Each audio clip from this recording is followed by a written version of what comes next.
इस तरह से क्या होता है, ये गुरु अवज्ञा है, वेदों की अवज्ञा है, शास्त्रों की अवज्ञा है। किसी भी व्यक्ति को व्यासासन पर बैठ करके कुछ भी बोलने का मौका नहीं देना चाहिए। जो शास्त्र नहीं बोल सकता उसको नहीं बोलना चाहिए, वरना वो क्या करेगा, जो सबके गुरु हैं भगवान और उनके प्रतिनिधि हैं कौन, वेद व्यास, जिन्होंने शास्त्रों को हमारे लिए प्रमाणित करके रचन करके हमें दिया, उनके प्रति हमारा क्या हो जाएगा, अपराध। तो इंद्र ने भी यही किया, गुरु अवज्ञा करी। बृहस्पति जब उनके राज्यसभा में आते हैं और वो अपने नृत्य देखने में इतने व्यस्त थे कि उन्होंने ध्यान ही नहीं दिया कि कौन आए हैं, मेरे गुरुदेव आए। अभी गुरु आए तो सिंहासन से खड़े हो जाना चाहिए, हाथ जोड़ करके प्रणाम करना चाहिए। और अगर आप व्यासासन पर बैठे हैं उस समय गुरु आते हैं तो उस समय आप खड़े ना होकर के उद्घोष कर सकते हैं, किसी का भी नाम बोल सकते हैं कि हिज होलीनेस या his divine grace, his holiness का हम स्वागत करते हैं। लेकिन सम्मान करना जरूर, रिस्पेक्ट, एटलीस्ट हरे कृष्णा तो कह सकते हैं। लेकिन उन्होंने क्या किया, राज्यसभा में बैठे थे, गुरु बृहस्पति आए और जो सभी देवी देवताओं को शिक्षा प्रदान कर रहे हैं राक्षसों से कैसे विजयी हुआ जाए, लेकिन उन्होंने गुरु बृहस्पति का अपमान कर दिया। वो आए, उनका सम्मान नहीं किया। तो वो भी बृहस्पति कितने करुणामयी है, वो ऐसे ही नहीं थे कि गुस्सा करके गए और श्राप दे दूंगा, जैसे दुर्वासा ऋषि श्राप के लिए तैयार रहते हैं, तैयार नहीं थे। उन्होंने श्राप नहीं दिया, उन्होंने क्या कहा कि कोई बात नहीं, अनजान है, रुष्ट होकर चले गए, कह रहे कोई बात नहीं, समझ आ जाएगी वक्त आने पर, तो चले गए। लेकिन इंद्र को समझ में आ गया कि मैंने क्या किया, गुरु के प्रति अपमान कर दिया। वो तुरंत पीछे भागे और भागने के बाद में उनके पीछे पीछे जा रहे हैं, लेकिन गुरु बृहस्पति कहीं प्राप्त नहीं हुए। तब उन्होंने ब्रह्मा जी से प्रार्थना करी कि ब्रह्मा जी, आपको सृष्टि रचन करने का भार दिया गया है, तो आप कुछ ऐसा तरीका बताइए कि मैं क्या करूं, अपने जो मेरे गुरु अपराध हुआ उससे मैं क्या कर सकूं, उसका पश्चाताप कर सकूं।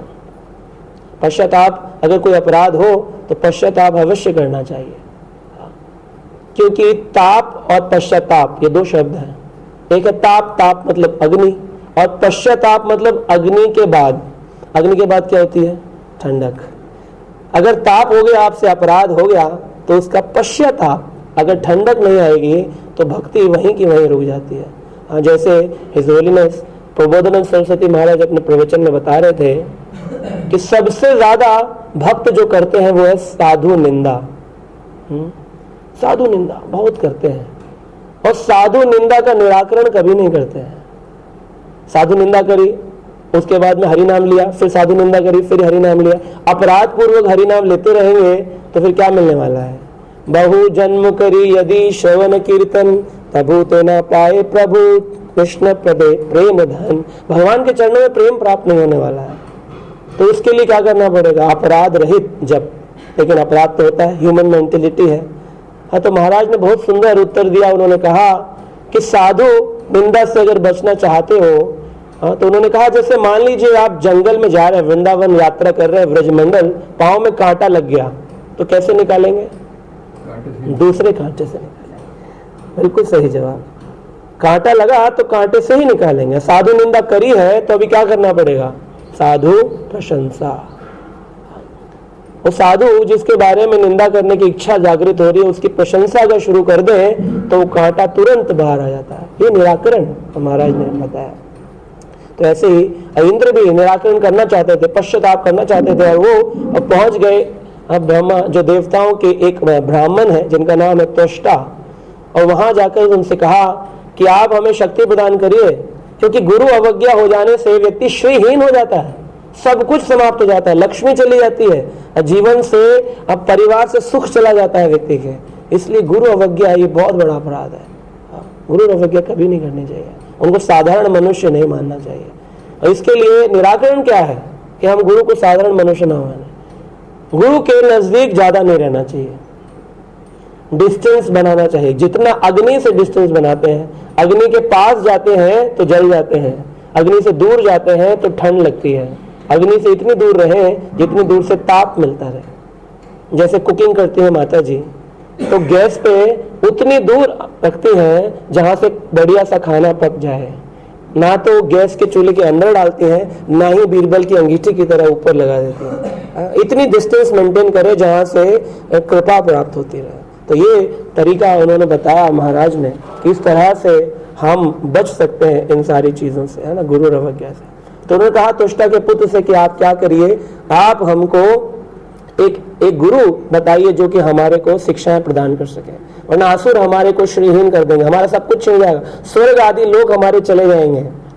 पृथ्वी लोक से ऊपर 7 लोक हैं, जैसे यहाँ वर्णन है, स्वर्ग लोक, मनुष्य जन्म और उसके नीचे के लोक हैं। तो 7 लोक ऊपर हैं और 7 लोक नीचे हैं। उन 7 लोगों को पार में कर्ण सागर है, कर्णोदक्षाई सागर, जिसपे कर्णोदक्षाई विष्णु लेटते हैं, और विरजा नदी भी कहते हैं। उसको पार करने के बाद वैकुंठ धाम आता है। और गर्भोदक्षाई सागर के पास में सबसे नीचे जो रसातल है, उसके और गर्भोदक्षाई सागर के बीच में 28 प्रकार के नरक है। भागवतम के 5वें स्कंद के 29वें अध्याय में वर्णन है 28 प्रकार के नरकों का। एक नरक नहीं है, 28 प्रकार, अंध, तामस, त्रिरोरव, अनेकों प्रकार के नरकों का वर्णन है। तो ये नहीं समझना चाहिए कि नीचे के लोक का मतलब नरक लोक है। हाँ, तो यहाँ पर ऊपर के 7 और नीचे के 7, इनको पार करने के बाद, 14 भुवन को पार करने के बाद वैकुंठ है ऊपर और नरक है नीचे। तो आपको देखना पड़ेगा अपने जीवन में कि हम ऐसा क्या करें। यहाँ पर जैसे बोला है, परम धाम वैकुंठ लोक धाम है। सबसे परम धाम कौन सा है? वैकुंठ लोक। जैसे कि ब्रह्मा जी भी प्रार्थना करते हैं, निज धाम तले सुतेषु तेषु। हरिधाम जो है उसके नीचे कौन सा? देवी धाम आता है, महेश धाम आता है। लेकिन सबसे ऊपर कौन सा है? गोलोक धामनी निज धामनी। गोलोक धाम जो उनका निज धाम है वो सबसे टॉप मोस्ट है, सबसे ऊपर है, वैकुंठ से भी ऊपर। तो ये हमें समझना पड़ेगा कि उधर जाने के लिए इन 14 लोगों में हम ऐसा क्या कार्य करें जिससे कि हम उन 14 लोगों को पार करके वहां पहुंच सकें। कहाँ पहुंच सकें? गोलोक धाम में। तो उसके लिए बताते हैं कि हमें गुरु अपराध से बच करके हरि नाम का संग करना पड़ेगा। जैसा कि चैतन्य चौथामृत वर्णन करती है, उसमें हरिदास ठाकुर एक वैश्या को वर्णन करते हैं जिसका नाम था हीराबाई। उसको कहते हैं कि तुम एक वैश्या हो और तुम मुझे लुभाने के लिए आई थी, लेकिन 2 दिनों के अंदर अंदर तुम्हारे हृदय में परिवर्तन हुआ है। क्या सुनने से? हरि नाम। भक्ति विनोद ठाकुर कहते हैं, हरि नाम बिना किच्छु नाही 14 भुवन माझे। 14 भुवन के अंदर, इन 14 लोकों में हरि नाम के बिना और कुछ भी नहीं है, नाम के सिवा और कुछ भी नहीं है। लेकिन वो कैसे लेना है? हरि नाम किस प्रकार से लेना है? अपराध रहित। जैसा हरिदास ठाकुर ने उस वैश्या को कहा कि अब तुम्हारा हृदय परिवर्तन तो हो गया है, लेकिन लोग तुम्हारा उपहास करेंगे। जैसे हम भी जब भक्त नहीं बने होते हैं तो उससे पहले हम भी भौतिक होते हैं, और जब भक्त बनते हैं तो हमारे परिवार के लोग, हमारे रिश्तेदार हमारा उपहास करते हैं। हाँ जी 100 चूहे खा के बिल्ली हज को चली। तो क्या बोलना चाहिए ऐसे लोगों को? भैया चली तो आपकी तो वहीं की वहीं खड़ी है। 100 चूहे खा के बिल्ली हज को चली। तो ऐसे उपहास, तो हरिदास ठाकुर ने कहा हीरा भाई तुम्हारा भी उपहास उड़ाएंगे लोग, उसके लिए तुम्हें दृढ़ होना पड़ेगा। कैसे दृढ़ हो? तो उन्होंने वहां शिक्षा दी, आप भी बोलिए साथ में, निरंतर नाम लोई। बोलिए निरंतर करो तुलसी सेवन, अचिराते पावे तबे कृष्णेरा चरण। निरंतर नाम लोई करो तुलसी सेवन, अचिराते पावे तबे कृष्णेरा चरण। तो उन्होंने कहा 2 काम ही कर लोगे तो तुम्हें क्या हो जाएगा? कृष्ण के चरण प्राप्त हो जाएंगे। अचिरात प्रेम उत्पन्न हो जाएगा अगर 2 काम कर लो। पहला, निरंतर नाम लो। तो 16 माला का जप खाली नहीं है। प्रभुपाद जी ने कहा कम से कम 16 माला का जप, minimum 16 round chanting. Prabhupada ji ने नहीं कहा कि 16 माला के बाद में माला से गहना उत्पन्न कर लो अगले 22 घंटों के लिए। उन्होंने कहा 16 माला हो जाने के बाद उसको टांग नहीं देना चाहिए, इसीलिए गले में टांग करके भक्त चलते हैं। गले में टांग कर भक्त चलते हैं। और कई लोग इसी बात का उपहास करते हैं, अजय भाई इस्कॉन वाले इतना भक्ति का इतना दिखावा करते हैं कि अपनी माला को गले में टांग कर चलते हैं। इतनी भक्ति क्या करनी करनी है, मंदिर में बैठ के करो, और सड़कों पे ट्रेनों में लेकर चलते हैं अपनी जप माला को। तो एक व्यक्ति ऐसे पूछ रहे थे, तो उत्तर दिया कि आप अपने मोबाइल को हमेशा साथ लेकर क्यों चलते हैं? तो बोले मोबाइल इसलिए लेकर चलते हैं कि कभी जरूरत पड़ जाए, इमरजेंसी कॉल करना पड़े तो हमारे पास फोन रहना चाहिए। उन्होंने कहा बस बिल्कुल, जैसे आप इमरजेंसी के टाइम अपने प्रियजनों को बुलाने के लिए फोन रखते हैं, हम भी ऐसे ही इमरजेंसी टाइम माया का प्रभाव जैसे ही बढ़े, हम भी अपने प्रियजन ठाकुर जी को बुलाने के लिए क्या करते हैं, माला में हाथ डालकर बोलते हैं हरे कृष्णा कृष्णा कृष्णा हरे हरे, हरे राम राम राम हरे हरे। तो हमें समझना चाहिए कि हम अपराध रहित होकर ये जप करते रहेंगे तो जिस तरह से इंद्र के साथ हुआ, और हम देखते हैं अधिकतर इंद्र जो है वो जल्दी से ही हार जाते हैं और भगवान की प्रार्थना करते हैं। और देखा जाए तो भगवान के सारे अवतार इंद्र के दुश्मनों को मारने के लिए हुए। कहते हैं भागवतम के प्रथम स्कंद के 3 अध्याय में कृष्णस्तु भगवान स्वयं, है ना, कहते हैं क्या, कृष्णस्तु भगवान स्वयं।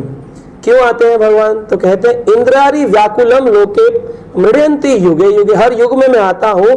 इंद्र आरी, आरी मतलब दुश्मन, दुश्मन होता है ना आरी, तो इंद्र के जो आरी हैं दुश्मन हैं, इंद्र यारी व्याकुलम लोके, इस लोकों में जो व्याकुल हो जाते हैं उनके दुश्मन, जिसके कारण इंद्र भी व्याकुल होते हैं, तब मैं क्या करता हूं, मृडयंती युगे युगे, हर युग युग में मैं आता हूं।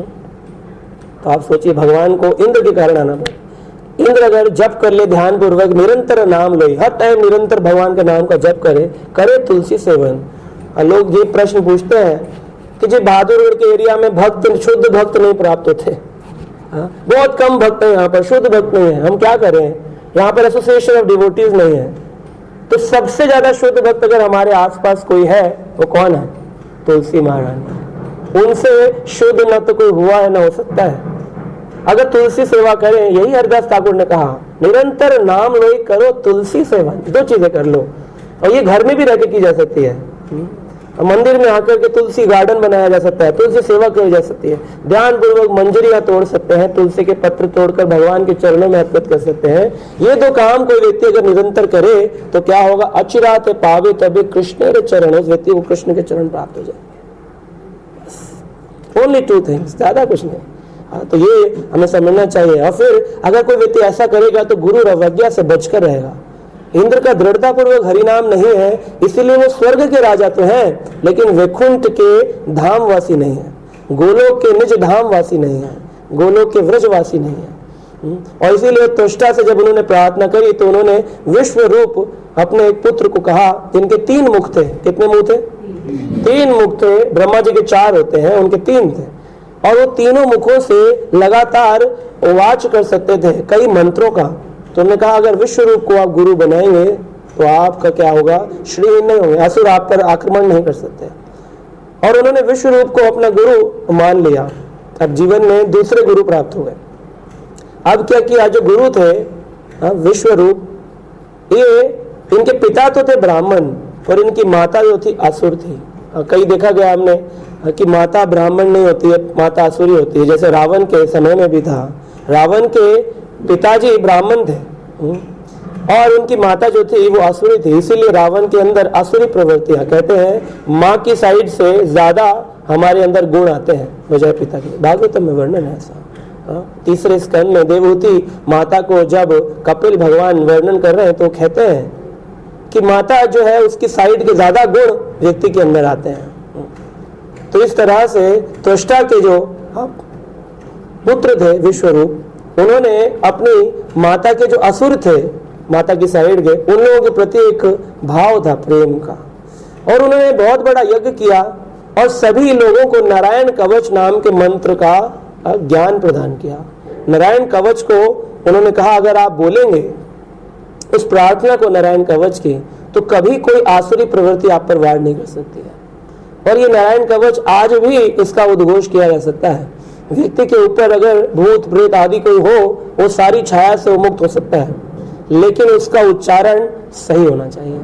और संस्कृत का जो ज्ञानी नहीं है वो उच्चारण किसी चीज का कुछ और करेगा तो भूत जाने की बजाय भूत आ जाएगा।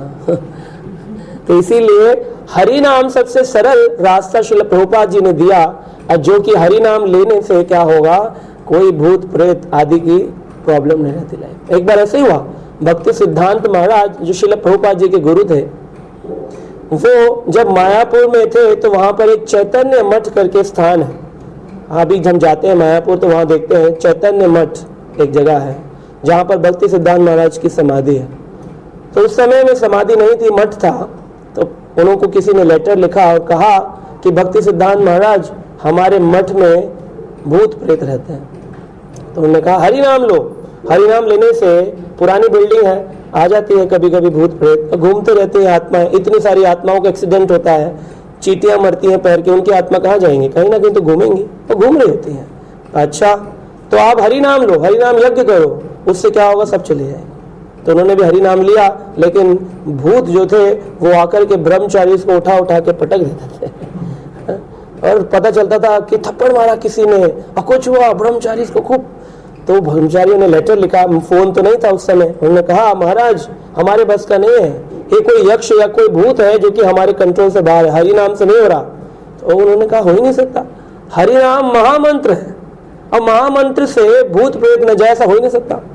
आपकी दृढ़ता नहीं है इसीलिए वो जाता नहीं है। आप ऐसे बोलेंगे हरे कृष्ण कृष्ण, आप ही को डर लग रहा है तो फिर वो तो डराएगा, लेकिन आप में दृढ़ता है कि सबसे शक्तिशाली मंत्र है तो फिर वो अपना फल दिखाता है। तो भक्ति सिद्धांत महाराज को पहुंचना पड़ा और उन्होंने देखा कि वो खिड़कियां बज रही हैं, सामान गिर रहा है, मृदंगा पटक रहा है, सामान छू रहा है। तो उन्होंने जोर जोर से क्या बोला, हरे कृष्णा कृष्णा कृष्णा हरे हरे, हरे राम राम राम हरे हरे। और बस एक बार उच्चारण किया, सारी गतिविधियां समाप्त हो गई, शांत वातावरण। और फिर उसके बाद में पूछते रहे लेटर लिख के, फिर तो नहीं हुआ। उसके बाद कभी आया ही नहीं वो पलट कर, वो समझ गया मुझसे शक्तिशाली कोई यहाँ आ चुका है। तो हरिनाम में बहुत शक्ति है, ये व्यक्ति को सिद्ध बना सकती है अगर ध्यान पूर्वक अपराध रहित होकर के इसको लिया जाए। तो इसी तरह से उन्होंने विश्व रूप को अपना गुरु बनाया और विश्व रूप जो थे उन्होंने यज्ञ में नारायण कवच उनको दिया। और उसके बाद में उन्होंने देखा कि जो यज्ञ का चरु होता है, यज्ञ की जो हवि होती है, ये उत्तिष्ठ होता है, वो लोग अपने माथे पे अपने मुख में धारण करते हैं। क्योंकि भगवान कहते हैं मैं दो जगह से भोजन ग्रहण करता हूँ, एक यज्ञ की अग्नि से और दूसरा ब्राह्मण वैष्णव के मुख से। और वैष्णवों के मुख से मैं ज्यादा ग्रहण करता हूँ बजाय अग्नि से। इसलिए अग्नि से बढ़कर के अगर कोई सेवा करना चाहे ठाकुर जी की तो उसे वैष्णवों को भोजन खिलाना चाहिए, प्रसाद खिलाना चाहिए। भगवान कहते हैं भागवतम के 5वें स्कंद में वर्णन है कि व्यक्ति को घी से बना हुआ खूब घी वाला खाना बनाकर के वैष्णवों के मुख में डालना चाहिए, उससे भगवान सीधा डायरेक्ट उस प्रसाद को ग्रहण करते हैं। मूर्ति में सामने लगाते हैं, मंत्र में करे ना करे पता नहीं, ठाकुर जी ने खाया नहीं खाया कह नहीं सकते हैं। यज्ञ शिष्टा नशनो मुच्चनते तो होता है, लेकिन पता नहीं खाया नहीं खाया मालूम नहीं। लेकिन जब किसी वैष्णव को प्रेम पूर्वक भोजन खिलाते हैं, प्रसाद खिलाते हैं, तो भगवान अवश्य ग्रहण करते हैं, और अग्नि से भी तेज। तो दूसरा है अग्नि, अग्नि में केले सेब आदि फल चीजें डाली जाती हैं यज्ञ कुंड में। तो उसका जो हवि था वो इंद्र ने, उन्होंने देखा कि विश्व रूप ने उठा करके असुरों को भी दे दिया। अभी मेरी माँ के साइड के इनको भी थोड़ा बहुत प्रसाद मिल जाए, सारा तो मैंने इनको सिखा दिया, कम से कम हवि तो मिल जाए। इंद्र ने ये देखा कि अरे हमने सारे यज्ञ का पैसा खर्च किया, अरेंजमेंट हमने किया, लकड़ी हम लाए, कॉस्ट हमारा लग रहा है, और ये फ्री में उनको दे रहे हैं। वो बहुत गुस्सा आया, तलवार निकाली और विश्व रूप के तीनों मुख को एक बार में उड़ा दिया। सोचिए कितनी बड़ी गुरु हो गया वो गुरु जो आपको नारायण कवच दे रहा है, उसके प्रति इतना गुस्सा कि उनके धड़ से गर्दन ही अलग कर, तीनों गर्दन काट। अब तो उनके पिता थे त्वष्टा, उनको मालूम पड़ा तो उनसे रहा नहीं गया।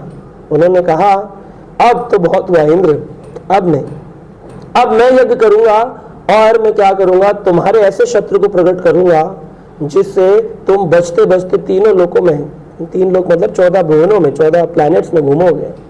ऐसा एक राक्षस प्रकट कर दूंगा, ऐसा एक व्यक्ति प्रकट कर दूंगा। तो उन्होंने कहा कि इंद्र शत्रु प्रकट हो। क्या बोला? इंद्र शत्रु प्रकट हो। लेकिन इंद्र शत्रु प्रकट करने में वो इतने गुस्से में थे, शत्रु प्रकट हो। तो जितना लंबा उन्होंने उच्चारण किया उतना ही लंबा एक व्यक्ति प्रकट हुआ, जिसकी छाया से, सिर्फ छाया मात्र से 14 लोग छाया में दब गए। ऐसा लग रहा था कि सूरज की रोशनी आनी बंद हो गई, अंधकार छा गया।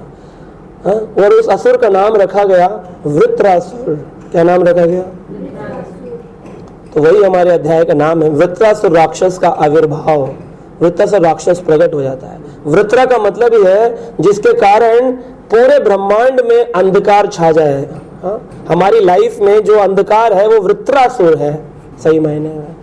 और जो अंधकार हमें गुरु की सेवा, भगवान की सेवा के बीच में आता है, सही मायने में वो वृत्रासुर है। तो इस वृत्रासुर को, इस इंद्रियों को, जो इंद्रियां हमारी दो प्रकार से कार्य करती हैं, शत्रु भी हैं और मित्र भी हैं। अगर वो भगवान की सेवा में लगे तो मित्र हैं, अगर वो असुरों की सेवा में, भौतिक संसार की सेवा में लगे तो शत्रु है। इसलिए प्रभुपाद जी उदाहरण देते थे कि सांप होता है, उसको जो सांप का बीन बजाने वाला स्नेक चार्मर है, सपेरा, वो डांस दिखाता है सांप का, लोगों से पैसा भी इकट्ठा करता है और उनको अपने साथ रखता है। लेकिन एक दिन उसी सांप से उसकी मृत्यु हो जाती है। उसको लगता है अब तो मैं सांपों को पकड़ने में बड़ा ज्ञानी बन गया हूँ, कोई भी सांप पकड़ सकता हूँ। और वो जहरीले से जहरीले सांपों को पकड़ने के लिए हाथ डाल देता है। जब शुरुआत करता है तब नहीं डालता, तब तो वो डर डर के पकड़ता है, जहर निकालता है, खेल दिखाता है, पैसे कमाता है, लेकिन उसका एक दिन डर चला जाता है। ऐसे ही हम इस इंद्रियों को क्या समझते हैं, इनका डर हमारे लिए समाप्त हो गया है। जहां जा रहा है मन वहीं चल देते हैं हम।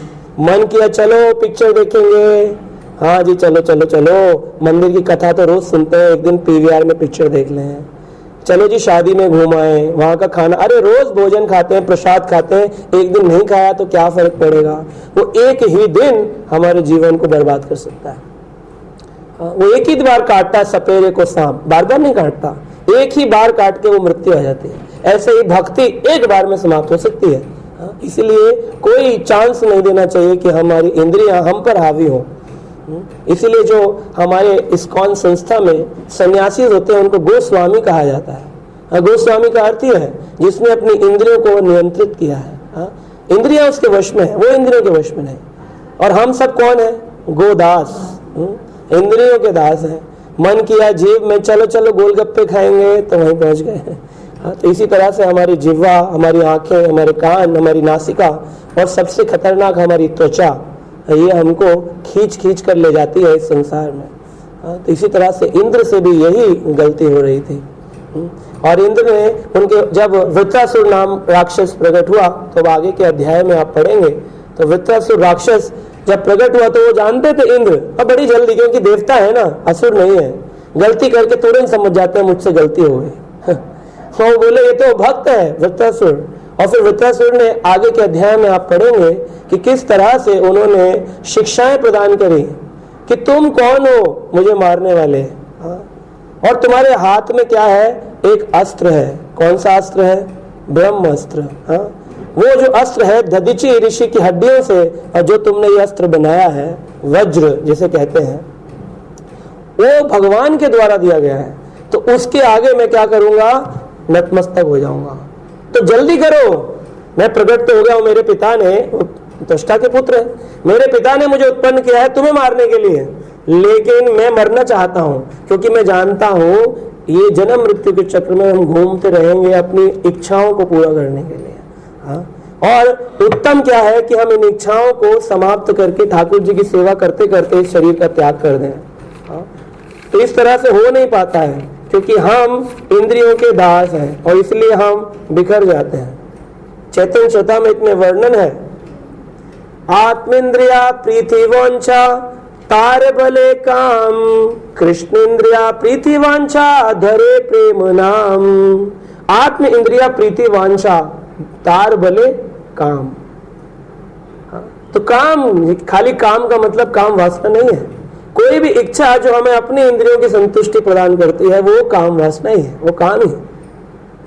तो आप सुनकर हैरान रहेंगे, कृष्णदास कविराज गोस्वामी चैतन्य चरितामृत में वर्णन करते हैं कई वस्तुओं का जो कि आत्म इंद्रिय प्रीति वांछा में आती है, और जिनको हम समझते हैं कि अरे ये कैसे हो गया, तो उन्होंने शास्त्र में वर्णन किया है कि राष्ट्रीयता, राष्ट्र के प्रति जो भक्ति करता है सही मायने में वो आत्म इंद्रिय प्रीतिवांछा है।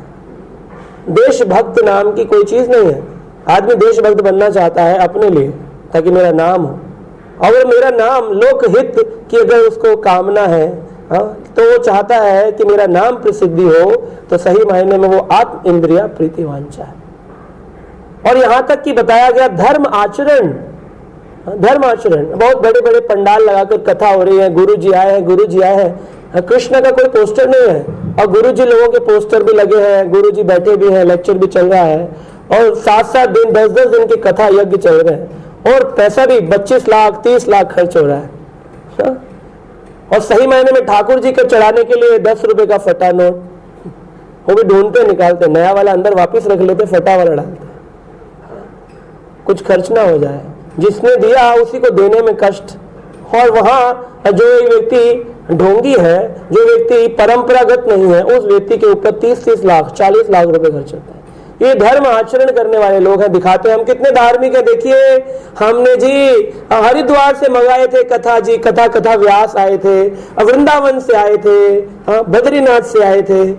धर्म आचरण वो है क्या असलियत में? कृष्णदास कविराज गोस्वामी कहते हैं आत्मेंद्रिया प्रीतिवांछा तार बले काम, ये काम वासना है, काम इच्छा है। कृष्ण की इंद्रिय की प्रीतिवांछा जिसकी है, सही मायने में वही गुरु अवज्ञा, गुरु अपराध से सही मायने में बच सकता है। क्योंकि अब जो आत्म इंद्रिय की इच्छा होगी, एक दिन तो गुरु भी छोटा लगने लगेगा। अजय गुरु जी आप हमको बता रहे हैं, हम तो बहुत आगे हैं आपसे, ऐसा होता है और लिखा भी गया है। गुरु अपराध में अगर आप पढ़ेंगे, और वैष्णव सदाचार के अंदर वर्णन है कि किसी भी व्यक्ति को, किसी भी वैष्णव, किसी भी गुरु वर्ग के व्यक्ति के प्रति अपराध नहीं करना चाहिए। अगर कुछ कहना भी चाहते हैं तो हाथ जोड़ के कहना चाहिए, गुरु जी मैं कुछ बोल सकता हूँ? हाँ हाँ बोलो बोलो, तब बोल सकते हैं। ये नहीं गुरु जी कुछ बोल रहे हैं, अरे गुरु जी आपको क्या मालूम, आप तो मंदिर में रहते हैं, हम तो बाहर रहते हैं, भौतिक संसार में क्या चल रहा है हमें मालूम है। ये ज्ञानी ही अज्ञानी है एक्चुअली। जो व्यक्ति सोचता है मैं ज्ञानी हूँ, सही मायने वही अज्ञानी है। इसीलिए कृष्णदास कविराज गोस्वामी जिन्होंने पूरे चैतन्य चरितामृत की चर्चा करी, इतने सारे श्लोक लिखे, चैतन्य महाप्रभु के बारे में पूरा चरित्र लिख डाला, वो क्या कहते हैं? जो मोर नाम ले पाप कर्म होई, जो मोर नाम ले पुण्य कर्म खोई। पुण्य कर्म खो देगा अगर कोई मेरे लिए बोलेगा बहुत अच्छा भक्त है, और वो पाप करेगा अगर कोई बोलेगा बहुत अच्छा भक्त है। और हम तो इंतजार करते हैं लोग बोले मैं बहुत अच्छा भक्त हूँ, और जब बोल रहे होते कहते अरे माइक नहीं है आपके पास में, बोलिए माइक पे बोलिए ना जरा थोड़ा कि मैं बहुत अच्छा भक्त हूँ। ये इच्छा, ये कामना ही आत्म इंद्रिया अपराध कराती है हमसे। नहीं मायने में जो डिवोटी है, सही मायने में डिवोटी, वो कृष्ण के कोई भी अंश के प्रति भी अपराध नहीं करता। अभी हमने द्वारका मंदिर में एक फॉर्म बनाया था, वैष्णव अपराध अवॉइडेंस फॉर्म। बाद में 3 महीने बाद, प्रभु जी जानते होंगे, प्रभु जी ने भी भरा है कुछ समय, 3-4 महीने बाद उसको बदल के क्या कर दिया, व्यक्ति अपराध अवॉइडेंस फॉर्म। जरूरी है कि दंडवत करेंगे तो वैष्णव को दंडवत प्रभु जी, और जो अनजान व्यक्ति है उस व्यक्ति से बोलेंगे हाँ जी क्या बात है, यहाँ क्यों खड़े, चलो चलो आगे बढ़ो। ऐसा थोड़ी है। व्यक्ति अपराध से बचे व्यक्ति तो सही मायने में। भगवत गीता भी कहती है पंडिता नाम समदर्शी नाम। कौन है समदर्शी पंडित? जो ब्राह्मण गवि हस्तिने सुनी चाहे तो शबा के चाह, पंडिता नाम समदर्शी नाम। 5वें अध्याय में भगवान ने बोला कि पंडित सही मायने में वो है जो समदर्शी है, भेद नहीं करता, ब्राह्मण में, हाथी में, गाय में, चंडाल में, कुत्ता खाने वाले व्यक्ति में भी। लेकिन ऐसा थोड़ी है, हम तो भेद ही करते हैं, और जो भेद कर रहा है सही मायने में वो अपराध ही करता रहेगा। एक छोटी सी कथा बता के समाप्त करेंगे, थोड़ा समय ले रहे हैं आपका। तो वर्णन आता है कि एक बार यहाँ पर वर्णन है, कहते हैं कि जो व्यक्ति का शिष्टाचार है, वैष्णव शिष्टाचार, ये सही मायने में हमें ध्यान पूर्वक वैष्णव शिष्टाचार का पालन करना चाहिए। साधु निंदा इसीलिए होती है कि साधु प्रशंसा करते नहीं। कभी बोला जाए ना प्रभु जी के बारे में कुछ गुणगान गाइए, इनका आज जन्मदिन है, अच्छे भक्त हैं, बहुत अच्छे भक्त हैं, और निकलता नहीं गुणगान हमारे मुंह से। और बोले प्रभु जी के बारे में पता है आपको? अजी आप क्या बताओगे, मुझसे सुनो।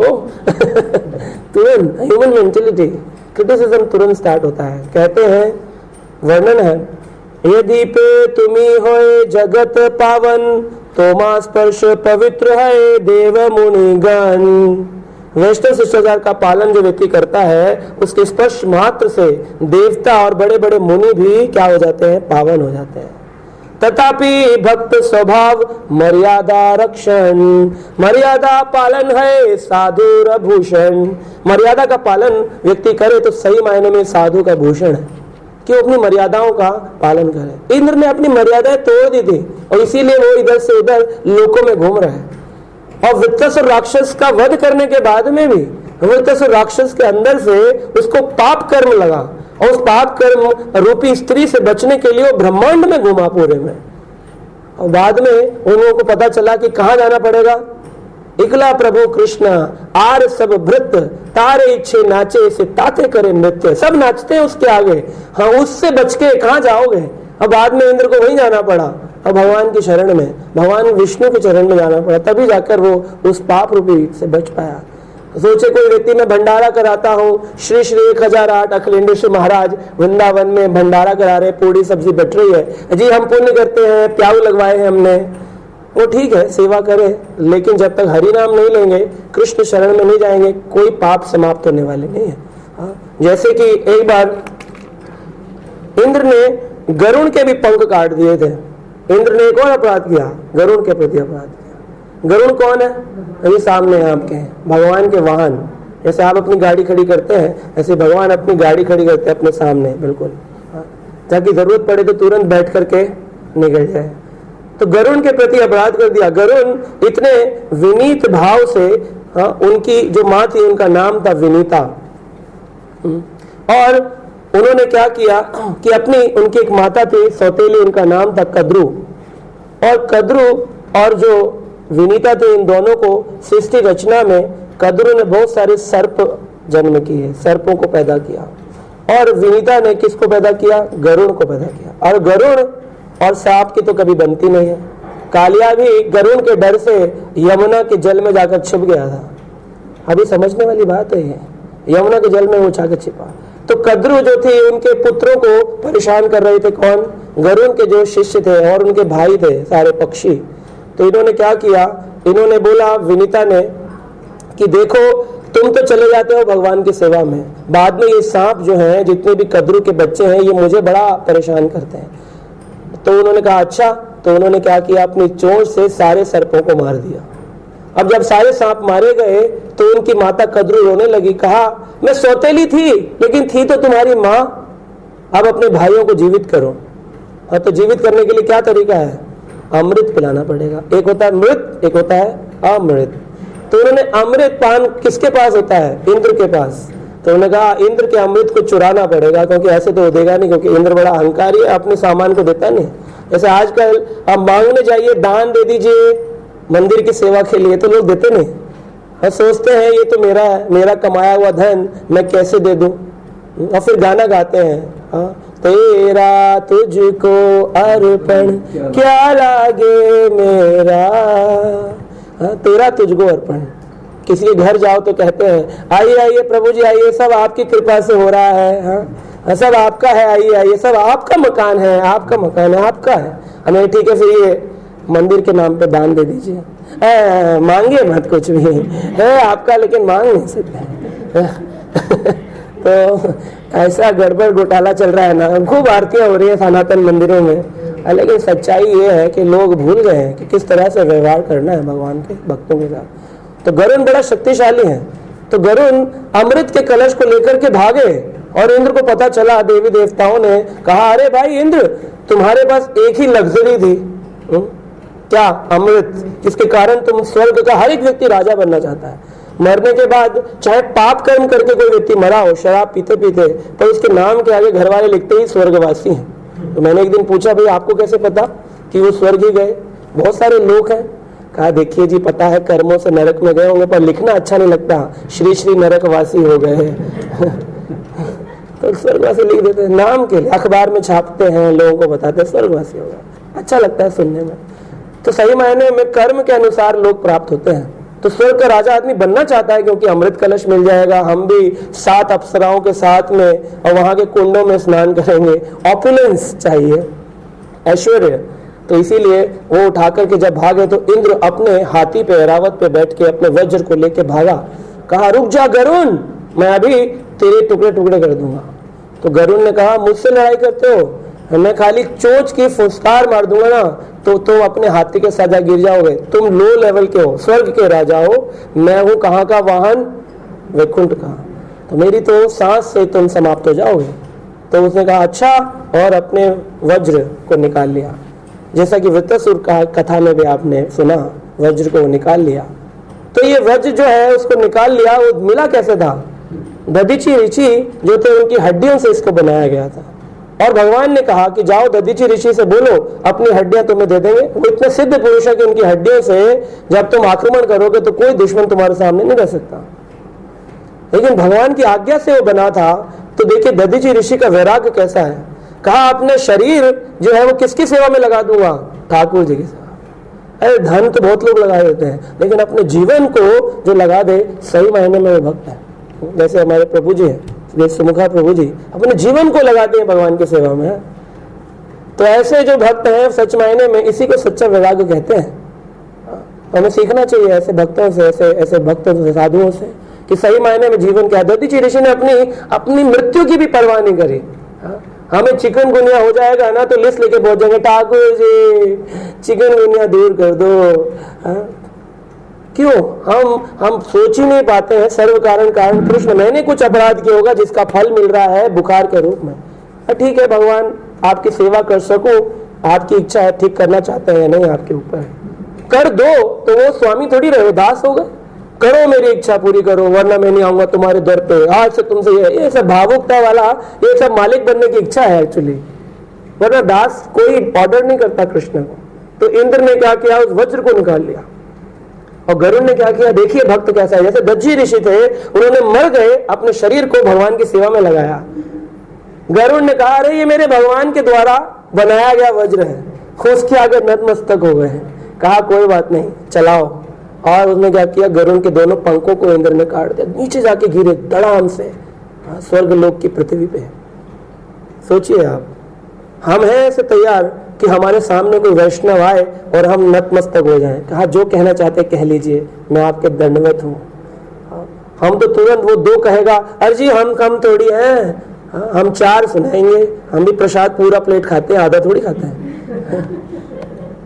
तो ये वैष्णव अपराध के कारण सारे कष्ट हमारे जीवन में आते हैं। तो वही यहाँ पर वर्णन किया है कि अनुभव विहीन व्यक्ति समानता ये नहीं जानता कि श्री भगवान से मांगे क्या। श्रील प्रभुपाद लिख रहे हैं कि मांगे क्या ये जानता नहीं है। इससे एक व्यक्ति था, उसने भगवान की बहुत तपस्या करी, भगवान प्रसन्न हो गए। भगवान बोले बोलो क्या चाहते हो। कह रहा देखिए हम 2 दोस्त हैं, हम दोनों को आपको देना पड़ेगा। भगवान बोले ठीक है मैं दोनों को दूंगा, मांगो अपनी अपनी इच्छा से। अभी से तपस्या तो करी लेकिन ये नहीं जानता था मांगू क्या। तो उसने भगवान से क्या मांगा। एक ने बोला भगवान मुझे ऐसा शरीर प्रदान करो जिसमें मुझे सदा देना पड़े, लेना कभी ना पड़े। इतना वरीस बना दो कि मैं देता रहूं, दानी वरुष बना दो। तो भगवान ने कहा ठीक है। और दूसरे ने कहा, कह रहा नहीं देखिए मुझे देना अच्छा नहीं लगता, मुझे ऐसे किसी शरीर में डाल दो कि जहां पर बस मिलता रहे, मेरा भंडार भरता रहे, मुझे देना ना पड़े। अब भगवान ने तथास्तु कह के भगवान अदृश्य हो गए। अभी दोनों को क्या क्या शरीर मिला, उसी गांव में जहां वो रहते थे, जिसने मांगा था सदा देना पड़े वो साहूकार सेठ बनकर पैदा हुआ, और जिसने कहा कि मुझे हमेशा मिलता रहे उसको भिखारी बना के भगवान ने पड़ा। हो भिखारी के शरीर में जब आया, बोला अरे ये थोड़ी मांगा था 54-58 मिलती है। बोले तूने कहा था, ये थोड़ी बोला था 10-10 हजार की गड्डी मिलनी चाहिए, तूने कहा मिलता रहे देना ना पड़े, इसमें देना नहीं पड़ेगा, तुझे था तुझे मिलता रहेगा। तो बड़ा दुखी हुआ, बोला भगवान फिर से तपस्या करी। भगवान आए, बोले हाँ मांग, क्या मांगता है। कह रहे भगवान पिछला वाला कैंसिल, ठीक अभी दूसरा दे दो। बोलो क्या चाहिए। कह रहे किसी ऐसे शरीर में डाल दो कि सब लोग अपने काम पे जाएं, अपना अपना काम करें, और जो धन कमाए वो मुझे दे दें। मतलब आप जाए नौकरी पे और बाद में शाम को आकर के दान मुझे दे जाएं, फिर जाएं वो नौकरी पे, फिर वो जितनी सैलरी आए मुझे दे जाएं। ऐसा कोई शरीर में डाले कि सब अपना अपना काम करे और मुझे पैसे दे जाए। तो भगवान ने कहा तथास्तु। फिर कौन सा शरीर डाला? सुलभ शौचालय के बाहर गार्ड बना दिया, सब अपना अपना काम करते थे और पैसे उसको दे जाते थे।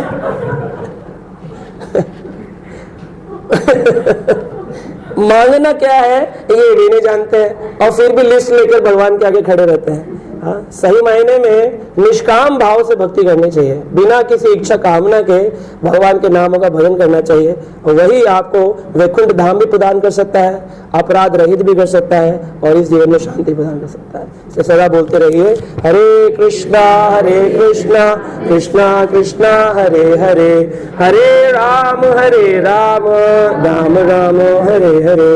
श्री राधा मदन गोपाल की जय, जगन्नाथ बलदेव सुभद्रा महारानी की जय, श्री गौर निताई की जय, श्रील प्रभुपाद की जय, ग्रंथराज श्रीमद् भागवतम की जय।